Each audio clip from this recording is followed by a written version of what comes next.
El Nahui Olin. ¿Por qué decimos el Nahui Olin? Como decir los 4 elementos vitales. Alguna ocasión una profesora de la UNAM entrevista a un maestro de Tláhuac, el maestro Estanislao Ramírez, y le pregunta: maestro, ¿qué es el Nahui Olin? Y él dijo algo profundo.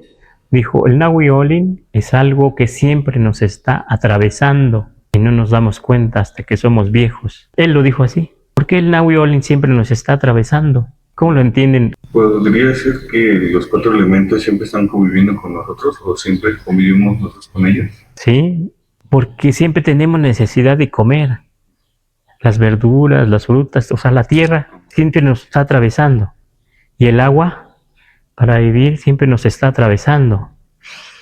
Y el viento también, ¿verdad? Y el fuego, indirectamente, el sol y las cosas que comemos calientes. Siempre nos están sustentando, podríamos decir también. Siempre nos están sosteniendo los elementos, pero si pueden estar en un momento separados, pero también se juntan para hacerse más fuertes. En este caso aquí se junta el agua y el fuego, pero aquí en nuestro cuerpo se juntan todo, ¿verdad? Somos Nahui Olin, ¿verdad? Somos 4 elementos.